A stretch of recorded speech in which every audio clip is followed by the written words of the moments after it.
بسم اللہ الرحمن الرحیم۔ عزیز طلباء، ہم اپنے موضوع کا بقیہ حصہ شروع کرتے ہیں۔ میں آپ کو بتا رہا تھا کہ ان کا یہ خیال تحریک علی گڑھ کی بہت اہم روح ثابت ہوا۔ یہ تھا ان کی تمام تر تعلیمی خدمات کا سینٹرل آئیڈیا، مرکزی خیال یا ان کی تعلیمی خدمات کی اسپرٹ۔ اب ہم ہیڈنگ بناتے ہیں سر سید احمد خان کی تعلیمی خدمات۔ میں یہ ہیڈنگ رپیٹ کرتا ہوں، سر سید احمد خان کی تعلیمی خدمات۔ یہاں سے ہمارے سوال کا جواب شروع ہوتا ہے، یا جو ہم نے سوال لکھا تھا اب یہاں سے اس کو ہم سٹارٹ کریں گے۔ میں دوبارہ کلیئر کر دوں کہ اب تک میں نے جو بھی بتایا ہے وہ آپ کو ذہنی طور پہ کلیئر کرنے کے لیے بتایا۔ یہ اس سوال کا حصہ بالکل، اس سوال کے جواب کا بالکل حصہ نہیں تھا جو میں آپ کو پہلے لکھوا چکا ہوں سر سید کی تعلیمی اور سیاسی خدمات کے حوالے سے۔ یہ مین ہیڈنگ ہے، سر سید احمد خان کی تعلیمی خدمات۔ اب جو بھی پوائنٹس آئیں گے وہ اس سوال کے جواب کا براہ راست حصہ ہوں گے، اور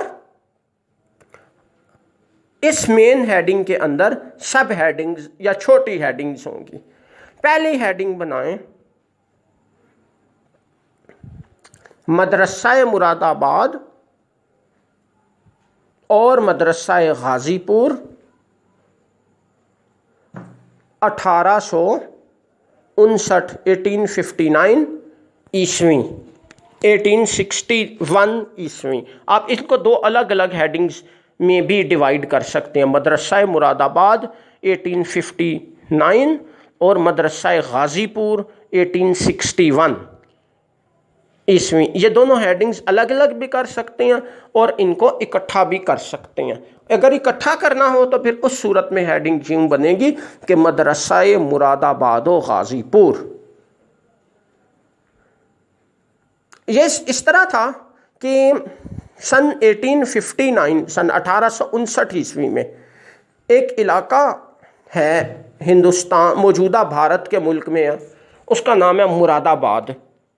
مراد آباد میں ایک چھوٹا مدرسہ یا تعلیمی ادارہ قائم کیا گیا جو بڑا ابتدائی نوعیت کا تھا، لیکن کچھ عرصے بعد وہاں ایک اور بڑا تعلیمی ادارہ قائم ہو گیا، اور اس ادارے کے جو کہ سر سید نے قائم کر رکھا تھا، اس کے بچوں کو اس بڑے تعلیمی ادارے میں جو بعد میں قائم ہوا تھا داخل کر دیا گیا، اور آہستہ آہستہ یہ والا ادارہ ختم ہو گیا۔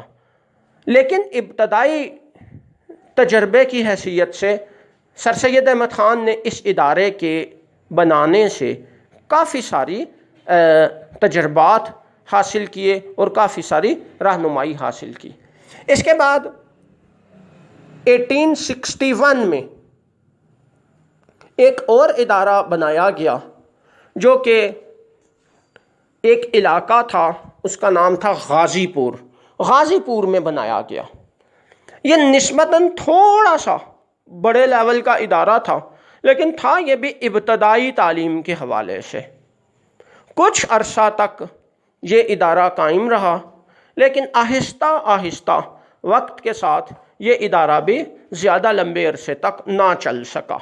لیکن بہرحال اس ادارے نے سر سید احمد خان کے انتظامی تجربات میں، یعنی تعلیمی ادارہ قائم کرنے کے حوالے سے تجربات میں کافی زیادہ اضافہ کیا۔ سر سید کے تعلیمی مشن کی ابتدا کے حوالے سے یہ دونوں ادارے کافی زیادہ اہمیت کے ساتھ یاد کیے جاتے ہیں ابتدائی حوالے سے۔ اس کے بعد نیکسٹ ہیڈنگ بنے گی سائنٹیفک سوسائٹی کا قیام 1863/64 عیسوی بمقام غازی پور۔ یا آپ صرف سائنٹیفک سوسائٹی کا قیام 1863-64 عیسوی غازی پور بھی لکھ سکتے ہیں۔ یہ اس طرح تھا کہ غازی پور کے مقام پر ایک ادارہ قائم کیا گیا۔ اس کا سلسلہ سٹارٹ ہوا تھا 1863 میں اور یہ مکمل ہوا ابتدائی طور پہ 1864 میں۔ اس لیے یہ دونوں سن اس حوالے سے لکھے جاتے ہیں۔ زیادہ تر 1863 کا سن استعمال کیا جاتا ہے کیونکہ یہ سٹارٹ 1863 ہی میں ہو گئی تھی۔ یہ ادارہ کیا تھا؟ یہ اس طرح سے تھا کہ اس کا پس منظر یہ تھا کہ مسلمان بالخصوص اور برصغیر کے دیگر لوگ بحیثیت مجموعی بالعموم انگریزی زبان ابھی بالکل نہیں جانتے تھے۔ یورپ میں مختلف شعبہ زندگی میں انگریزی میں کتابیں چھپتی تھیں جو کہ بچوں کو پڑھائی جاتی تھیں۔ اب اگر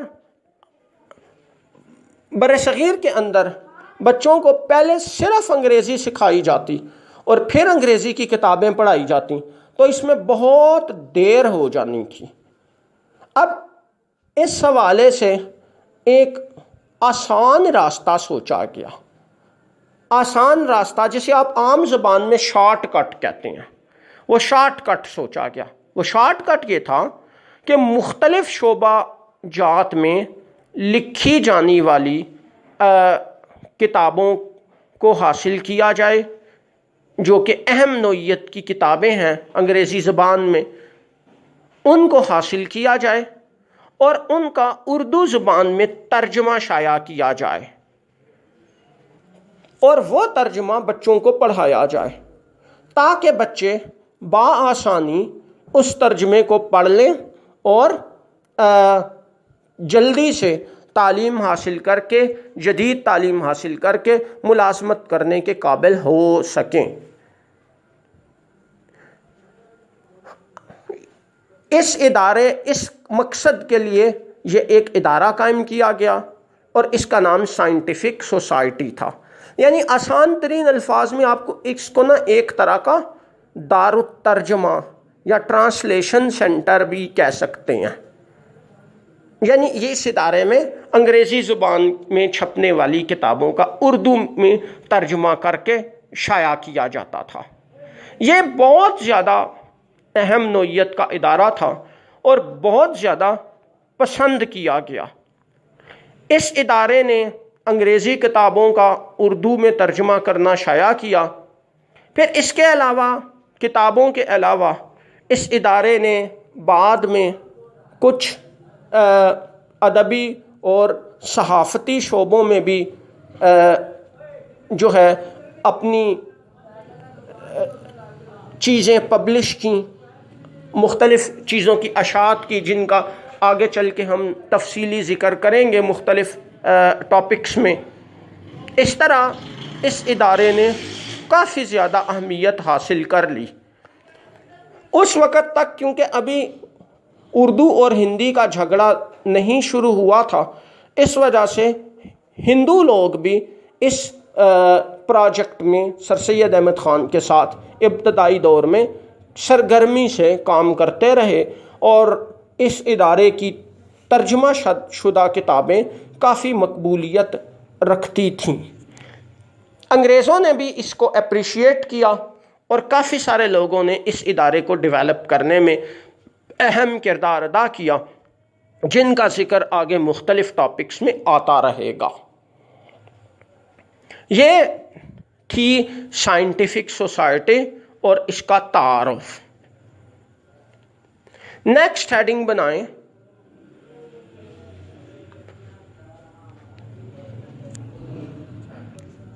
سر سید احمد خان کے تعلیمی مشن پر اردو ہندی تنازعہ کے اثرات 1867۔ میں ریپیٹ کرتا ہوں، سر سید احمد خان کے تعلیمی مشن پر اردو ہندی تنازعہ کے اثرات 1867۔ یہ مسئلہ اس طرح سے تھا کہ سن 1857 میں ایک شہر تھا جو موجودہ زمانے میں بھی بھارت میں واقع ہے، اس کا نام ہے بنارس۔ بنارس کے علاقے میں ہندوؤں نے ایک مطالبہ شروع کیا۔ وہ مطالبہ یہ تھا کہ تعلیمی اداروں میں اردو کی جگہ ہندی زبان کو رائج کیا جائے، یعنی اس وقت اردو زبان میں تعلیم دی جاتی تھی تو اردو کی بجائے ہندی رائج کی جائے، ہندی میں بچوں کو پڑھایا جائے۔ اور دوسری بات کہ دفاتر اور عدالتوں میں بھی ہندی زبان رائج کیا جائے، ہندی زبان رائج کی جائے، اور اردو رسم الخط جو کہ فارسی زبان کا رسم الخط ہوتا ہے اس کی جگہ سنسکرت زبان کا دیونگری رسم الخط اختیار کیا جائے۔ یعنی اس کا آسان مطلب یہ ہے کہ ہندی اور سنسکرت زبانوں کو ترقی دی جائے، تعلیمی اداروں، سرکاری دفاتر اور عدالتوں میں ان کو رائج کیا جائے۔ اس حوالے سے یہ زوردار تحریک 1867 میں بنارس کے علاقے سے سٹارٹ ہوئی اور تیزی سے پھیل گئی۔ آہستہ آہستہ اس نے ہندو مسلم اختلافات کی شکل بھی اختیار کر لی اور یہ بڑھتے چلے گئے۔ اب ہم دیکھتے ہیں کہ سر سید کے تعلیمی مشن پر اس کا کیا اثر ہوا۔ سر سید احمد خان اب تک دو قومی نظریہ کے بالکل قائل نہیں تھے۔ ہندوؤں کے اس طرز عمل کو دیکھتے ہوئے وہ دو قومی نظریہ کے قائل ہو گئے۔ یہ بات مزید وضاحت کے ساتھ آگے مختلف ٹاپکس میں آئے گی۔ سائنٹیفک سوسائٹی سے متعلقہ ہندو ارکان نے سر سید احمد خان کو پریشرائز کرنا، ان پر دباؤ ڈالنا شروع کیا کہ سائنٹیفک سوسائٹی میں بھی انگریزی زبان میں چھپنے والی کتابوں کا اردو ترجمہ نہ شائع کیا جائے بلکہ ہندی ترجمہ شائع کیا جائے، یعنی ہندی زبان میں اور سنسکرت زبان میں کتابیں ٹرانسلیٹ کی جائیں اردو کی بجائے۔ سر سید احمد خان اس تحریک کے دور رست اثرات سے اچھی طرح آگاہ تھے، اس وجہ سے انہوں نے اس کی انتہائی شدت سے مخالفت کی اور بار بار وضاحت کی کہ ہرگز کسی بھی صورت میں یہ بات قابل قبول نہیں ہے، انگریزی زبان میں چھپنے والی کتابوں کا صرف اردو ہی میں ترجمہ ہوگا۔ اتفاق ایسا ہے کہ اس زمانے تک سائنٹیفک سوسائٹی کا دفتر غازی پور سے شفٹ ہو کے بنارس میں منتقل ہو چکا تھا۔ کیونکہ سر سید احمد خان کا تبادلہ بنارس میں ہو گیا تھا تو وہ اپنے ساتھ انہوں نے سائنٹیفک سوسائٹی کا دفتر بھی شفٹ کر لیا تاکہ وہ اپنی مسلسل نگرانی میں اس ادارے کو چلا سکیں۔ اور دوسری طرف بنارس اردو ہندی تنازعہ کا مرکز تھا، مرکزی علاقہ تھا جہاں سے یہ تحریک اٹھی تھی۔ اس وجہ سے سائنٹیفک سوسائٹی پر پڑنے والا دباؤ بھی کافی زیادہ شدید تھا۔ سر سید احمد خان نے اس موقع پر اپنی پالیسی میں تھوڑی سی تبدیلی کی، انہوں نے دو قومی نظریہ کو اختیار کیا۔ اب تک وہ عام ہندوستانیوں کی تعلیم کی بات سوچا کرتے تھے کہ مجموعی طور پر جو ہندوستانی عوام ہیں ان کے بچوں کو جدید تقاضوں کے مطابق تعلیم دی جانی چاہیے، لیکن اب انہوں نے صرف بالخصوص مسلمان بچوں کی تعلیم کے متعلق سوچنا شروع کیا تاکہ وہ مسلمانوں کو ہندوؤں کی انڈائریکٹ بالادستی کے حصول کی خواہش سے بچا سکیں، جس کا تفصیلی ذکر اور وضاحت آگے چل کے آئے گی۔ یہ واقعہ اپنی نوعیت کا ایک بہت بڑا واقعہ تھا جس نے بڑی حد تک ان کے تعلیمی مشن کے رخ کو تبدیل کر دیا۔ اس کا مزید تفصیلی ذکر آگے مختلف ٹاپکس میں ہم کریں گے۔ اس کے بعد نیکسٹ پوائنٹ ہے، نیکسٹ ہیڈنگ ہے اسی سلسلے کی، سر سید احمد خان کا دورہ یورپ 1869 تا 71 عیسوی۔ میں رپیٹ کرتا ہوں، سر سید احمد خان کا دورہ یورپ 1869 to 1871۔